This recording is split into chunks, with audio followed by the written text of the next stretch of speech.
여러분, 우리 인생은 고난이다, 또 그로 인한 고통의 연속이다, 이렇게 이야기하지요.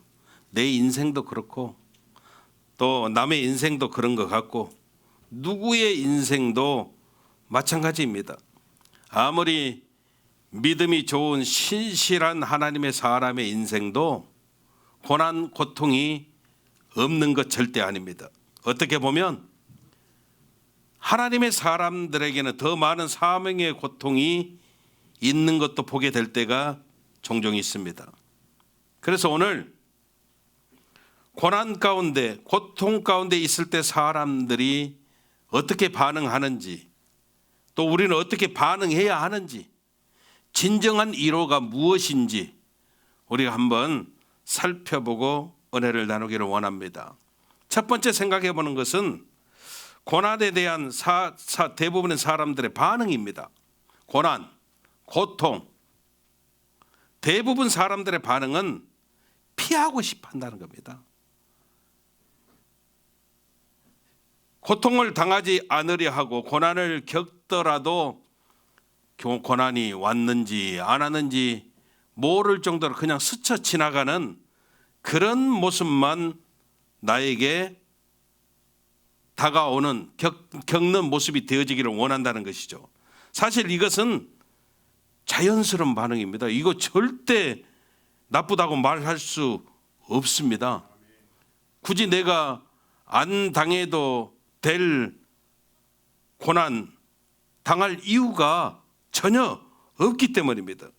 심지어 우리 예수님께서도 십자가의 고난을 직전에 두고 할 수만 있거든요, 이 잔을 내게서 지나게 하십시오, 이렇게 기도하셨는데, 여러분, 고난에 대한 반응, 문제가 뭐냐면 정도를 넘는다는 겁니다.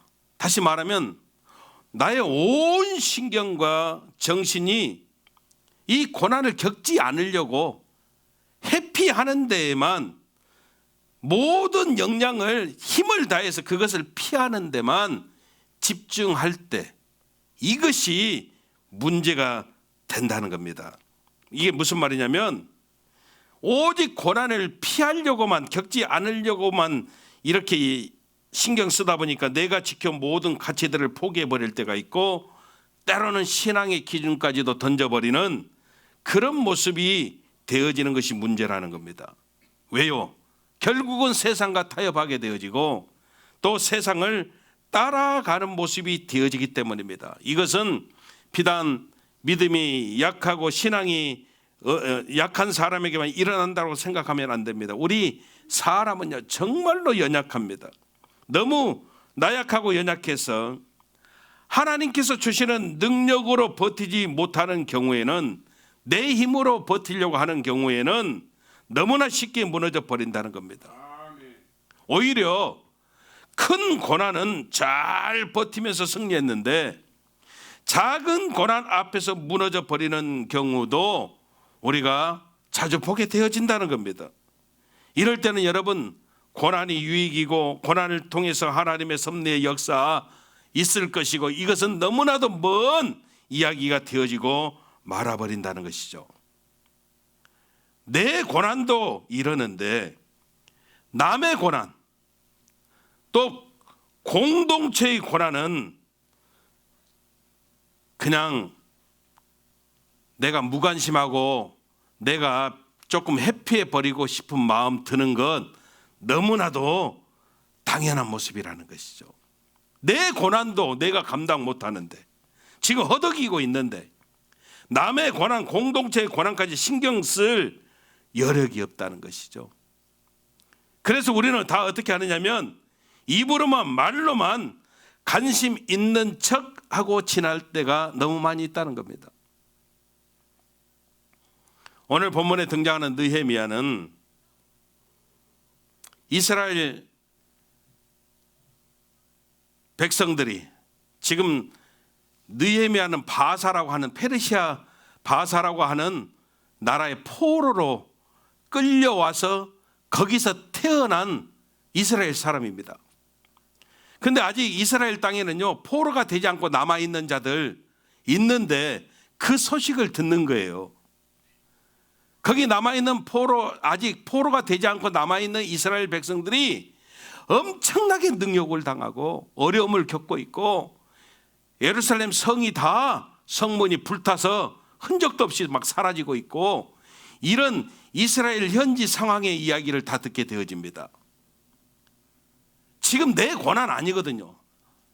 생각해 보세요. 지금 느헤미야는 바사에 있습니다. 내가 지금 겪는 거 아닙니다. 그리고 이스라엘 사람들이 바사의 포로로 끌려온 지 140년이 지나고 있습니다. 느헤미야는 여기서 태어나서, 바사에서 태어나서 거기서 교육을 받고 거기서 자란 사람입니다.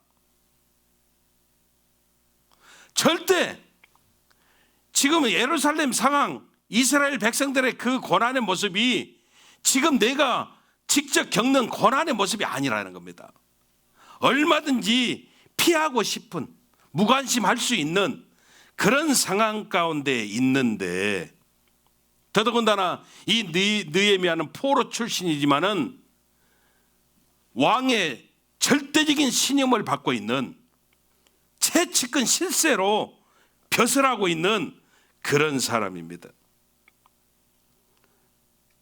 다시 말하면은 느헤미야가 무관심해도 누가 절대 욕할 수 있는, 저 사람 정말 나쁜 사람이야, 이렇게 하지 않을 수 있는 그런 환경 가운데 있는 느헤미야인데, 느헤미야는 달랐다는 것이죠.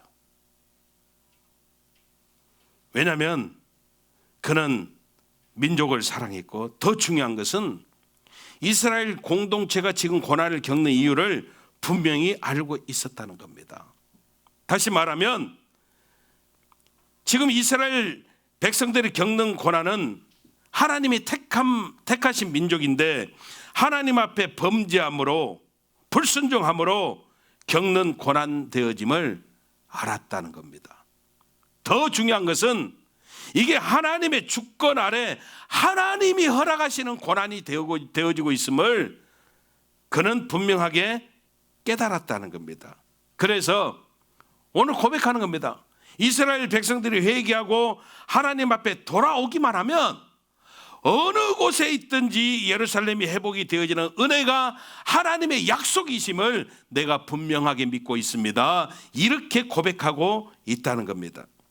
지금 고난이 너무 크고 어려워서 도저히 회복할 수 없을 것 같았지만, 하나님께서 함께 하시면 반드시 회복이 되어지고 승리하게 되어짐을 나는 확신합니다. 그렇게 고백하고 있다는 겁니다. 그래서 느헤미야는 이스라엘 이 공동체의 고난을 피하지 않고 기꺼이 내가 그 고난 가운데 감당할 사명을 감당하기로 작정하는 아름다운 모습이 되어지고 있다는 겁니다. 사랑하는 귀한 성도 여러분들이요, 고난에 대한 저와 여러분들의 반응은 어떤 모습이 되어져야 될까요?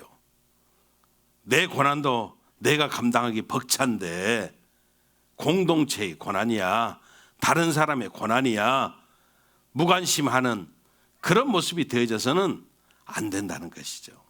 두 번째로 생각해 보는 것은요, 고난의 의미를 안다고 해서 저절로 고난을 극복하는 것만은 아니라는 겁니다. 다시 말하면 고난의 의미가 뭐냐면 이 고난 가운데 하나님의 뜻이 반드시 있습니다. 이 고난을 우리가 믿음으로 극복하고 나면 좋은 일이 있을 겁니다. 사람들이요, 정말 믿음 좋은 모습처럼 보입니다. 쿨하게 간단하게 생각해 버리는 이런 모습이 때로는 고난을 극복하는데 걸림돌이 되어진다는 겁니다. 여러분, 내게 닥친 고난의 문제, 내가 지금 겪는 고난의 문제에 대해서 절대 이렇게 이야기하지 않습니다.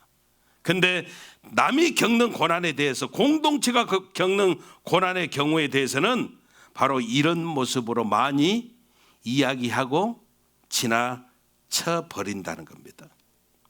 실질적으로 자기의 문제의 경우에도, 내가 겪는 고난의 문제의 경우에도, 내가 주의 종인데, 목사인데, 내가 장로인데, 내가 권사인데, 내가 재직인데, 내가 하나님의 사람인데, 남들에게 신실해 보여지는 모습으로 비춰져야만 하는 그 함정에 내가 빠져버릴 때가 있다는 겁니다. 이런 모습에 있어서 문제가 뭐냐면 고난이 아직 끝나지 않았습니다. 그 고난이 하나님이 허락하신 고난입니다. 고난을 통해서 하나님께서 이루어 가실 분명한 하나님의 섭리가 있습니다. 그런데 우리 스스로가 그 고난을 끝장내 버리는 겁니다. 하나님이 분명히 간섭하셔야 되고 하나님이 개입하셔서 그 고난을 통해서 하나님의 뜻을 이루어 가시는 모습들이 계셔야 되는데, 내 믿음을 포장하기 위해서 내가 하나님 잘 믿는 모습처럼 보여지기 위해서 내 스스로가 지금 고난은 계속되고 있는데 고난은 끝, 단정해버리고 지나간다는 겁니다. 물론 자기들 스스로는 그렇게 고백합니다. 장차 이루어질 그 하나님의 역사 기쁨으로 채우기를 원하죠. 근데 정작 고난은 계속 되어지고 있습니다. 나는 믿음으로 선포까지 했는데 하나님이 뜻이 계셔. 이 고난 반드시 끝나고 나면 좋은 일이 있을 거야. 이렇게 선포까지 했는데, 내 안에 믿음으로 기쁨으로 채웠는데, 근데 하나님의 고난의 역사는요 계속 되어지는 거예요. 계속 되어지는 거예요.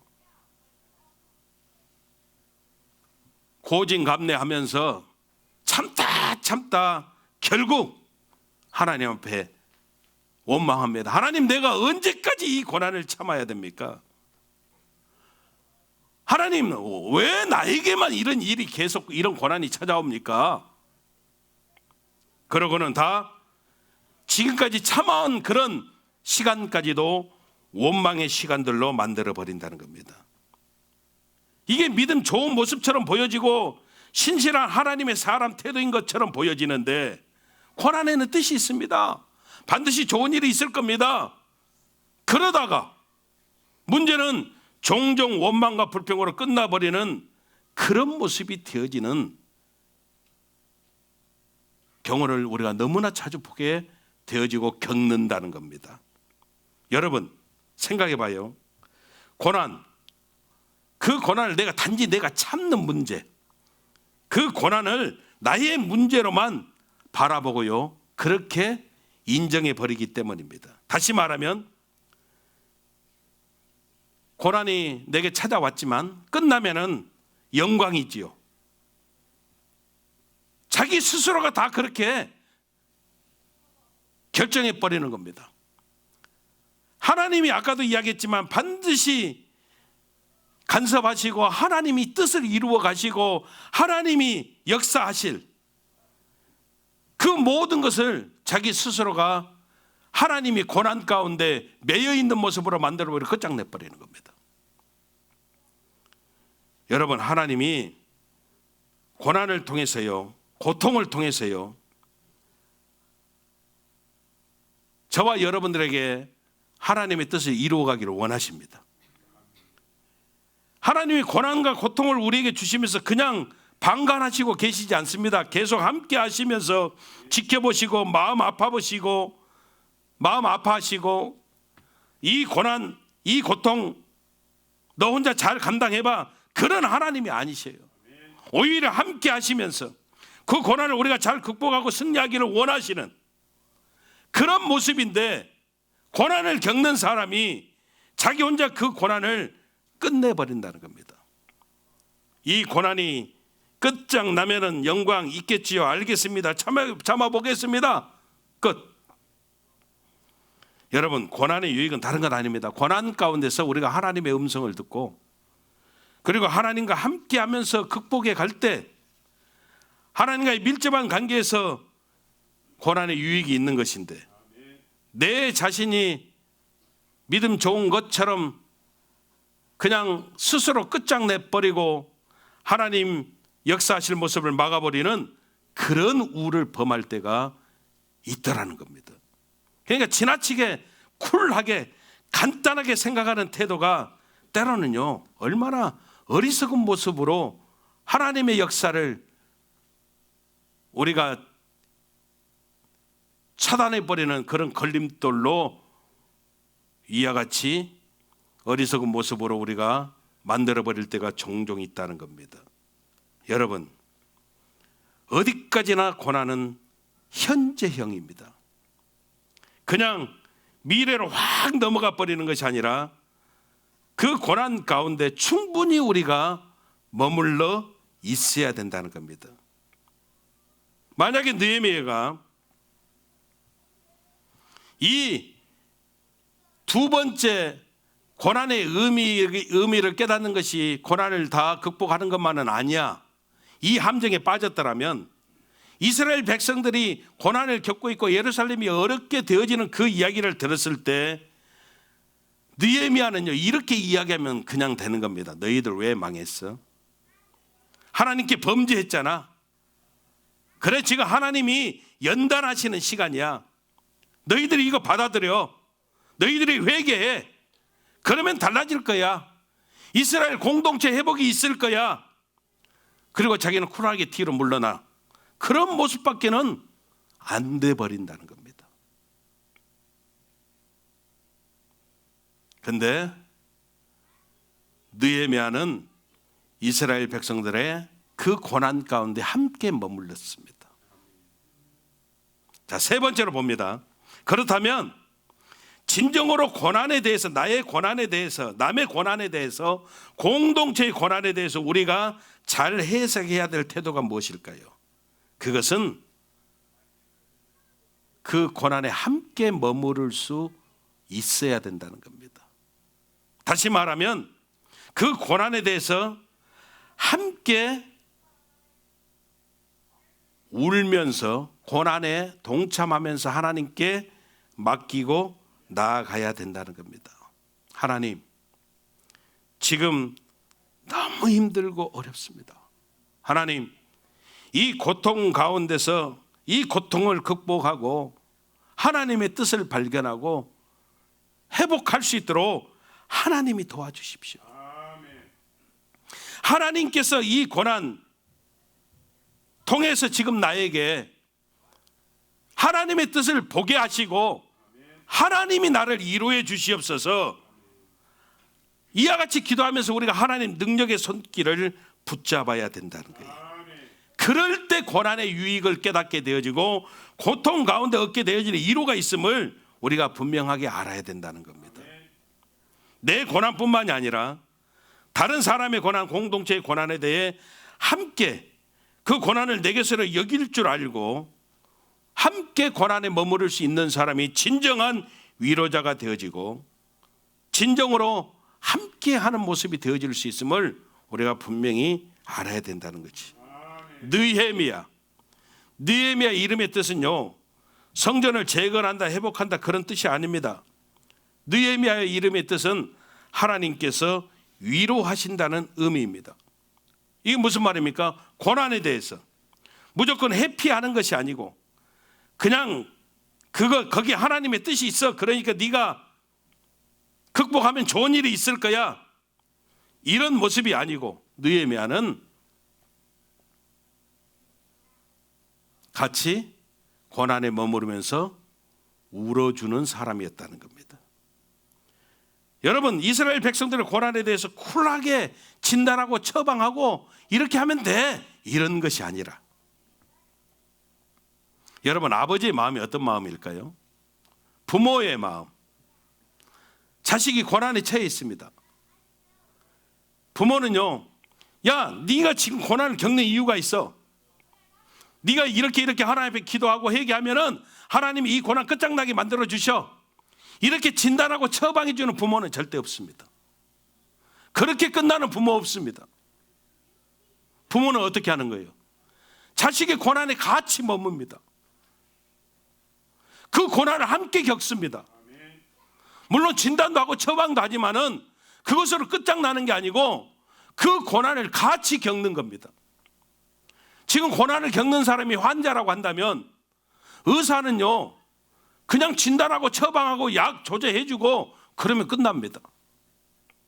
그런데 부모는 그러지 않습니다. 부모는요, 처방 진단뿐만이 아니고 함께 같이 겪습니다. 그럴 때 진정한 위로가 되어진다는 겁니다. 우리는 여러분 다 의사들은 너무 쉽게 잘 되거든요. 진단해주고 처방해주고 이렇게 하면 좋아질 거예요. 끝. 여러분, 저와 여러분들의 삶 가운데 그들이 당하는 고난, 고통 같이 머무르면서 네가 아프면 나는 더 아파.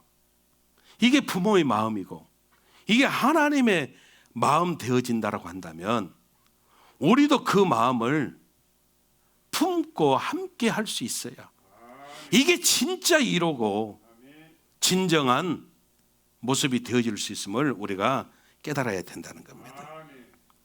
여러분, 고난을 겪는 그 사람에게 고난 잘 이겨냈어요. 기도할게요. 말만 해놓고 결국 남의 일로 떠밀어버리고 이렇게 하면 돼요. 진단, 처방 아주 잘난 척 이렇게 다 이야기하면서 그냥 지나가 버리는 모습이 아니라 당신이 아프기 때문에 나도 아픕니다.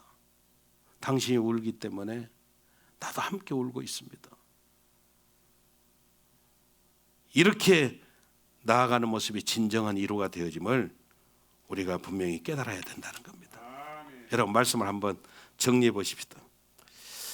우리가 고통 가운데 고난 가운데서 우리는 어떻게든지 그것을 피하고 싶어하는 마음 같습니다.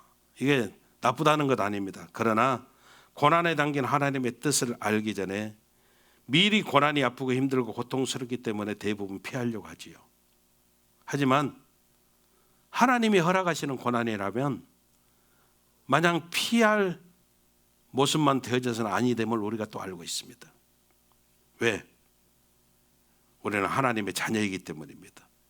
또 남이 겪는 고난에 대해서 하나님의 뜻이 있음을 인정하는 건 맞습니다. 그런데 그것으로 끝나버리면 안 된다는 겁니다. 쿨하게 진단하고 처방하는 모습으로만 끝나버리면 안 된다는 겁니다. 우리는 철저하게 하나님이 우리와 함께 하심을 통해서 우리가 진정한 위로를 통해서 회복함이 있듯이 저와 여러분들도 하나님 아버지의 마음으로 진정한 위로할 수 있는 위로자가 되어질 때 우리를 통해서 하나님께서 이루고자 하시는 놀라운 하나님의 역사하심들이 영광들이 드러나게 되어짐을 우리가 잊어버리면 안 되는 겁니다. 결국 진정으로 고난의 유익을 제대로 내 안에 살려낼 수 있는 방법은 다른 방법이 없습니다. 하나님 아버지의 마음으로 우리가 무장하고 살아가는 것입니다.